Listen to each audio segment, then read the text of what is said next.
Hello，大家好，你係咪計劃緊去 Patagonia 旅行呢？咁我啱啱咧喺2024年嘅12月去到2025年嘅1月份左右咧，就去咗阿根廷同埋智利3個幾禮拜，當中有2個星期左右咧，都係喺 Patagonia 嘅地區度度過嘅。所以今日呢條片咧，我就會同你分享所有有關計劃一趟去 Patagonia 嘅旅程所需要知道嘅基本資訊啦，例如係點樣去啦，有啲咩做啦，同埋有啲咩住宿嘅選擇等等。咁我哋而家開始啦。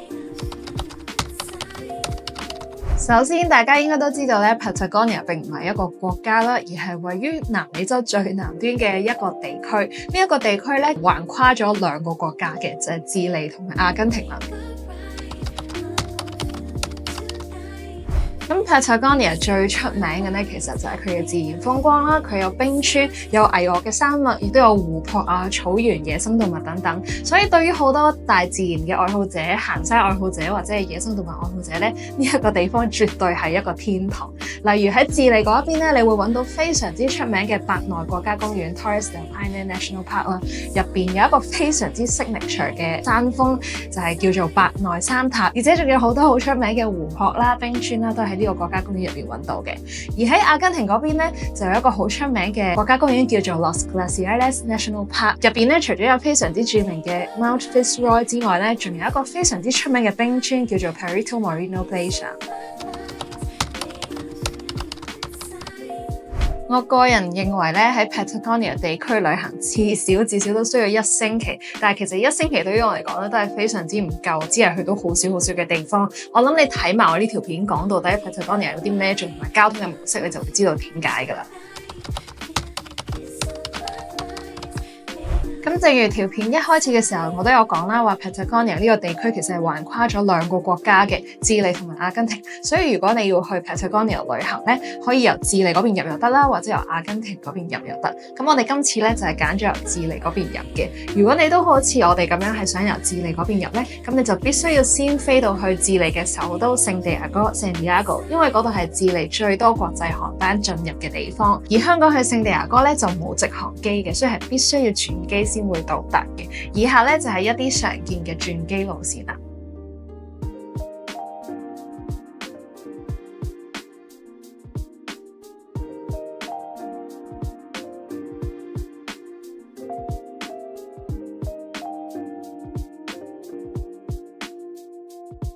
而我哋今次揀咗嘅咧就係坐卡塔爾航空經多哈去到南美洲。不過咧，我哋嘅航班咧就唔係直接由多哈去到聖地亞哥嘅，而係先去咗巴西嘅 Sao Paulo， 然後喺 Sao Paulo 我哋再坐 LATAM Airlines 就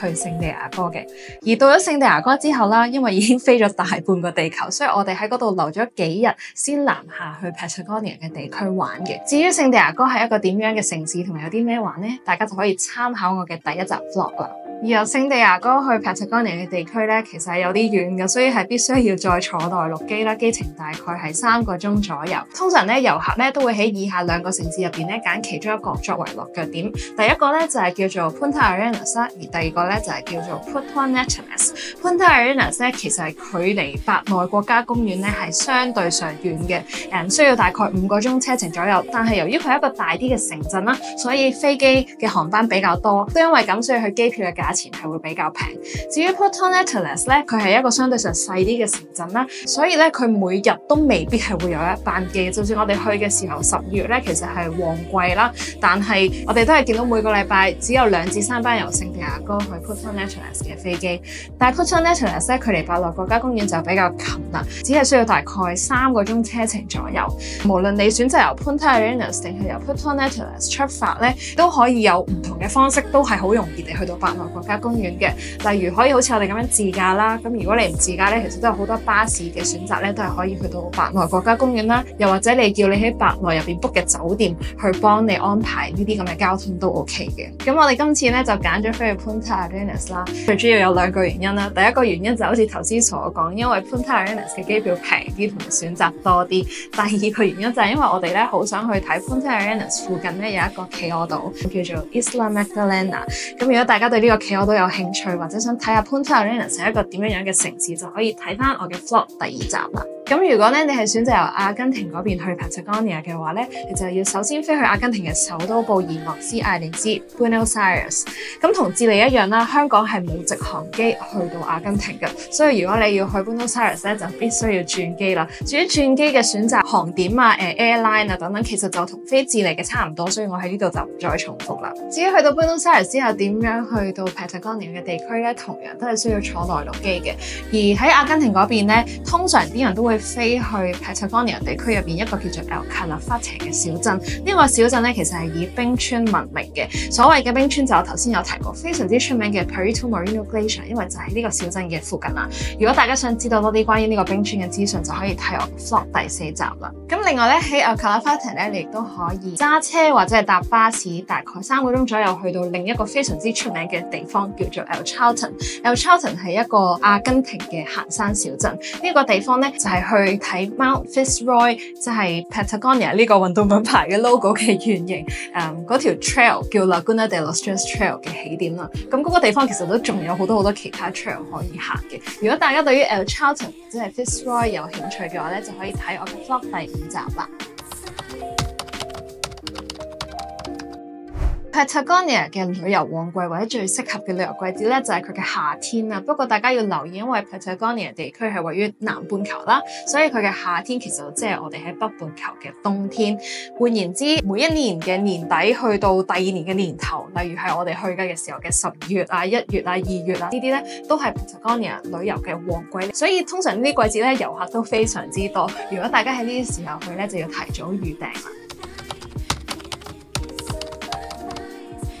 如果你想好似我哋咁樣一次過玩晒智利同埋阿根廷兩邊 Patagonia 地區一啲出名啲嘅景點咧，係絕對做到嘅。因為咧，唔理你係由智利嗰邊想過阿根廷嗰邊啦，抑或由阿根廷嗰邊想過智利嗰邊咧，其實有巴士咧連接我頭先提過嘅嗰啲嘅小鎮嘅。例如由 Puerto Natales 同埋 Punta Arenas， 即係智利嗰邊，都係會有巴士可以去到阿根廷嗰邊嘅 El Calafate， 調翻轉都係一樣嘅。譬如如果你由 Puerto Natales 即係近啲班內國家公園嗰個小鎮咧，去 El Calafate 咧坐巴士就大概5個幾6個鐘。咁另一個 option 當然就好似我哋咁自駕啦。自駕嘅車程始終係會相對上係短少少啦，比起巴士。咁不過咧，如果你係選擇自駕嘅話咧，咁你就要確保你嘅租車公司係有準備適當嘅文件，等你哋可以陸路過境嘅時候 show 到俾嗰個海關睇嘅。咁至於咧有關喺 Patagonia 地區自駕嘅基本須知啊，或者我哋用嘅租車公司到底係邊間啊，係相關資訊咧，大家就可以睇我嘅 vlog 第2集啦。咁 Patagonia 地區最出名嘅咧就係佢非常之大風啦，同埋天氣變化好大。其實就算你喺佢嘅夏天，即係我頭先話佢嘅旺季去 Patagonia 咧，都係每一日咧你都可能係會經歷4季嘅。咁由於佢係咁大風嘅關係咧，所以一件防風嘅外套係必需品啦。除咗防風嘅外套之外，入面仲應該點樣着咧？咁我個人認為咧，其實就好似你去一啲凍嘅地方一樣，最適合嘅咧就係洋葱穿搭法啦。洋葱穿搭法咧喺 Patagonia 地區係應該點樣做咧？因為好多嘅活動其實都係行山啊，戶外活動啊，咁所以就會建議底層咧就係着一件排汗嘅衫，咁然後中間嗰層咧你可以揀類似 merino wool 啊或者係 fleece 啊呢啲，視乎你有幾怕凍同埋視乎你係邊一個月份去啦。咁面層就一定要係防風防水，因為有時候真係一日咧入邊你會發現突然間好天之後，突然間又會好大雨，但係之後突然間又好凍咁樣。多層嘅穿搭法咧就係會比較容易去處理到呢個咁樣嘅天氣變化嘅。咁另外咧亦都因為 Patagonia 咁大風啦，所以帽係需要嘅。至於手套需唔需要咧，我諗就視乎你去嘅時候係有幾凍啦，係咩季節啦。行山鞋都係必須啦。如果你係打算喺嗰個地方行山，咁至於行山杖需唔需要咧，其實就視乎你自己個人嘅體能啦。我自己就係有用行山杖嘅，但係其實沿途見到都有唔少人咧都係冇用行山杖，都係 manage 到去完成到呢啲嘅行山徑嘅。咁當然另外少不了嘅就係有一個輕便嘅行山背包啦，入邊可以擺到水啊，基本嘅一啲食物啊，因為 Patagonia 入邊好多 trail 咧都係至少行1日咁樣嘅，咁你入邊可能就要袋定一個基本嘅 lunch 啊，簡單嘅三文治啊，零食啊，總之足夠應付你行山1日嘅需要嘅容量就 OK 啦。咁先講智利啦，智利嘅伯內國家公園入面咧有2條非常之出名嘅行山路線，一條叫做 W Track， 另一條叫做 O Circuit。呢2條 track 咧都係唔需要跟團，自己行都係可以嘅。咁先講 W track 啦 ，W track 相對於 Old Circuit 係比較短，但係其實佢全長咧都有80公里左右，所以要行晒成條 W track 咧一次過嘅話咧，所需嘅時間大概4至5日。其實佢點解會叫 W track 咧？就係因為佢條路線嘅形狀就好似英文字母 W 咁樣。咁路線咧會經過幾個喺伯內國家公園入邊比較出名嘅景點啦，例如係 Base of the Tower， 即係望住伯內三塔嘅嗰一個嘅湖啦，Great Glacier 啦 ，French Valley 等等。基本上呢幾個景點咧都可以話係伯內國家公園入邊最 iconic 嘅景點，所以呢一條路線亦都係伯內入邊最多人行嘅路線。咁至於係咪一定要一次過行4、5日山先可以睇到 W track 嘅風景咧？其實就唔係嘅。其實以 day trip 嘅形式去睇頭先所講呢啲比較 iconic 嘅路線咧，都係可能嘅。詳情大家就可以睇我嘅 vlog 第3集啦。咁而 Old Circuit 咧，其實佢就係一條包含咗 W track 喺入邊嘅行山路線嚟嘅。咁但係就當然就係比較長啦，全長咧大概110公里左右。如果要行晒咧，成條 Old Circuit 咧係需要7至10日，視乎你嘅速度。除咗 Old Circuit 同埋 W track 之外咧，伯內國家公園入邊咧，仲有一啲係相對上短，可能幾個鐘就可以完成到嘅路線，景色都好靚嘅。當中比較出名咧，例如係一個叫做 Mirador Cruenos 嘅路線啦，就係行3、4個鐘左右。亦都有另一條路線咧，就係叫做 Mirador Condor 啦，行1至2個鐘左右啦。咁呢條路線我哋都有行嘅。如果你想知多啲，亦都可以睇我嘅 vlog 第3集。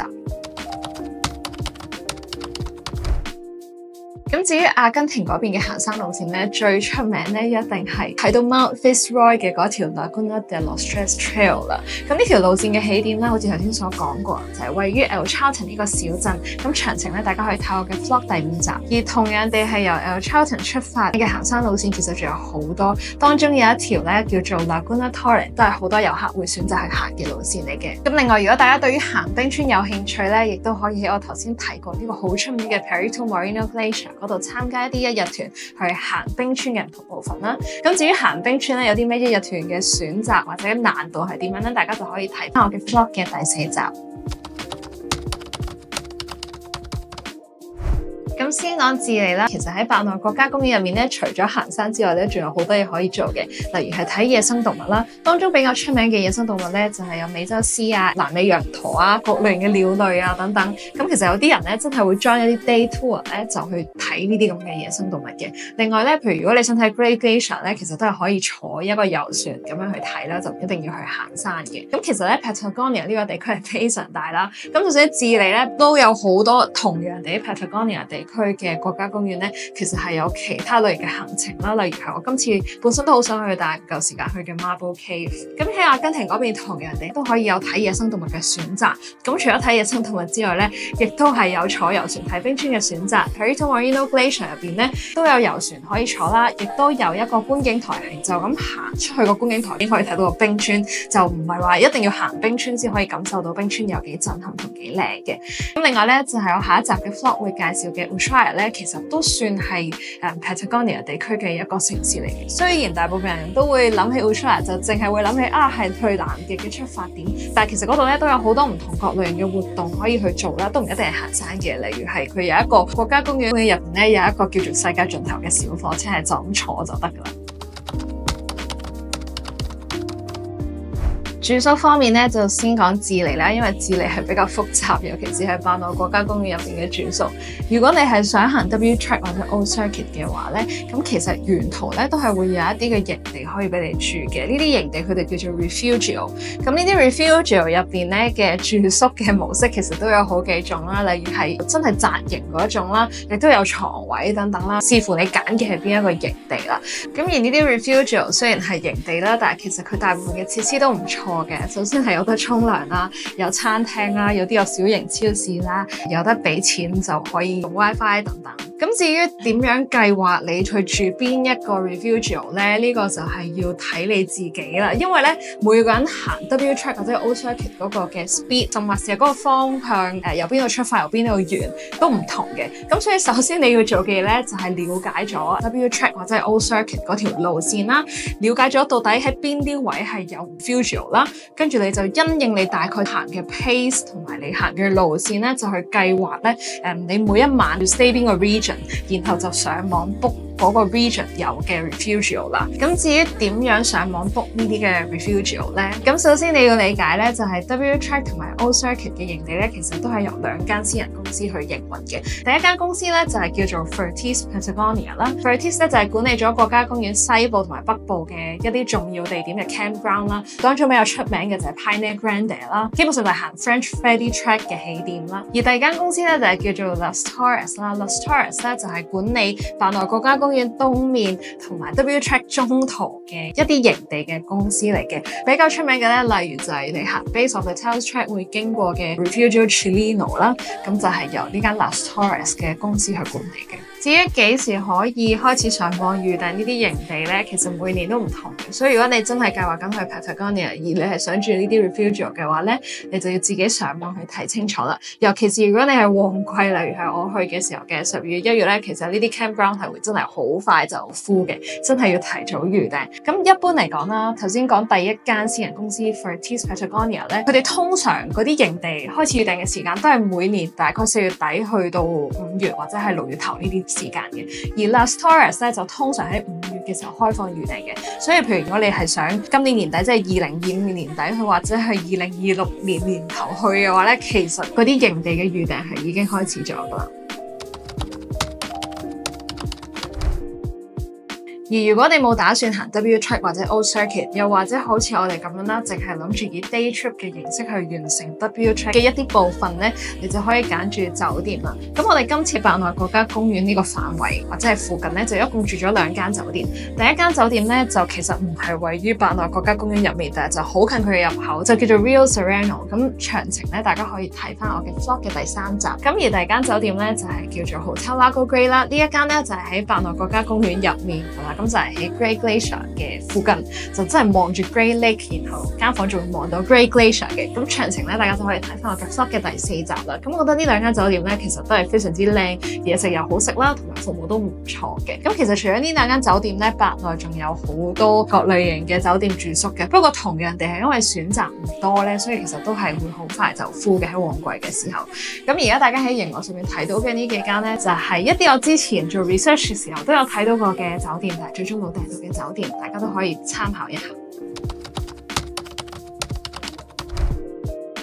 而阿根廷嗰邊嘅住宿預訂咧就相對上簡單啦。譬如如果你係想去睇 Perito Moreno Glacier， 唔理你行唔行冰川定係純粹觀景台睇咧，你只需要住喺 El Calafate 呢個小鎮就 OK 噶啦。所以你只係用翻平日訂酒店房嘅平台揀喺 El Calafate 嘅住宿就已經可以，因為大部分嘅冰川團咧都會包酒店接送嘅。就算你話我唔係 join 團去行冰川，純粹係想搭車去嗰個觀景台度睇睇咧，其實嗰啲巴士亦都係由 El Calafate呢個小鎮嗰度出發嘅。咁至於如果你話想行嗰條睇到 Mount Fitzroy 嘅 Laguna de los Tres Track， 或者係 El Chaltén 呢個小鎮出發嘅其他 track 都好咧，同樣地你就係可以揀一啲喺 El Chaltén 入邊嘅住宿啦，有酒店啊、Airbnb 啊，各類嘅住宿都有。不過呢度順帶一提嘅咧，就係 El Chaltén 咧，相對於 El Calafate 係一個細好多嘅小鎮啦，嗰度嘅住宿選擇係非常有限，所以如果大家係旺季去嘅咧，同人哋都係要提早預訂，如果唔係啲住宿係會 full 嘅。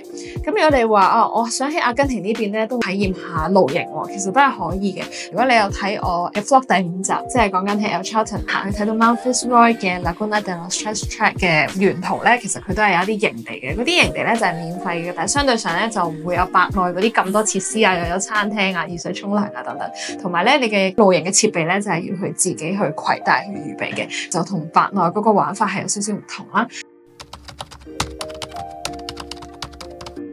咁我今次嘅行程咧，頭先都有提過係由智利嗰邊入啦，喺阿根廷嗰邊走嘅，所以我哋嘅路線咧大概就係咁樣嘅。我哋先由香港飛到去智利嘅首都聖地亞哥，然後喺聖地亞哥留咗幾日之後咧，就坐內陸機落到去 Punta Arenas， 即係 Patagonia 地區噶啦，已經係咁喺 Punta Arenas 咧就留咗1日，跟住我哋就自駕大概5個鐘左右去到伯內國家公園，然後喺伯內國家公園入邊留咗6日5夜，跟住就離開伯內啦，揸埋架車陸路過境去阿根廷嘅 El Calafate， 即係頭先講過去睇 Perito Moreno Glacier 冰川嘅嗰個小鎮啊。咁喺 El Calafate 我哋係留咗幾日啦，之後就再揸車北上去 El Chaltén。El Chaltén 就係嗰個行睇到 Mount Fitzroy 嗰條 track 好靚嘅嗰個山城啦。咁我哋喺嗰度留咗4日3夜。去完 El Chardon 之後，我哋就揸翻架車翻去 El Calafate 啦。喺 El Calafate 嘅機場嗰度還車，再喺 El Calafate 嗰度坐飛機南下落去呢一個 Ushuaia， 即係好多南極船嘅出發點嘅嗰一個嘅小鎮啦。咁我哋喺 Ushuaia 留咗4日3夜啦，冇去南極啦，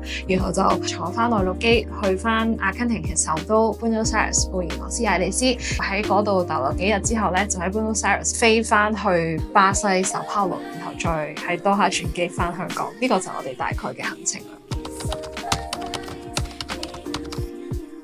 總括而言啦，我諗大家睇完呢條片咧，都會理解到 Patagonia 對於身處喺亞洲嘅我哋嚟講，係真係一個非常之遙遠嘅地方啦。但係與此同時咧，佢亦都係一個風景好靚嘅地方。咁所以雖然咧佢交通真係唔方便，同埋所需嘅旅遊時間都係比較耐啦，但係我覺得今次嘅旅程係絕對唔會令我有任何後悔。我覺得係非常之值得，因為我覺得佢真係可能係我人生去過最靚嘅其中一個地方。咁希望咧今日呢條片可以幫到大家去 plan 一個去 Patagonia 嘅旅行啦。咁如果大家有啲咩問題或者更多想知道嘅細節咧，大家都可以喺 IG 嗰度 DM 我，或者喺呢條片下邊嗰度留言啦。咁最後，如果大家覺得呢條片幫到你嘅話咧，麻煩你俾個 like 同埋 subscribe 我嘅 YouTube channel， 亦都可以 comment 留言俾啲支持我。多謝大家，拜拜，下一條片見。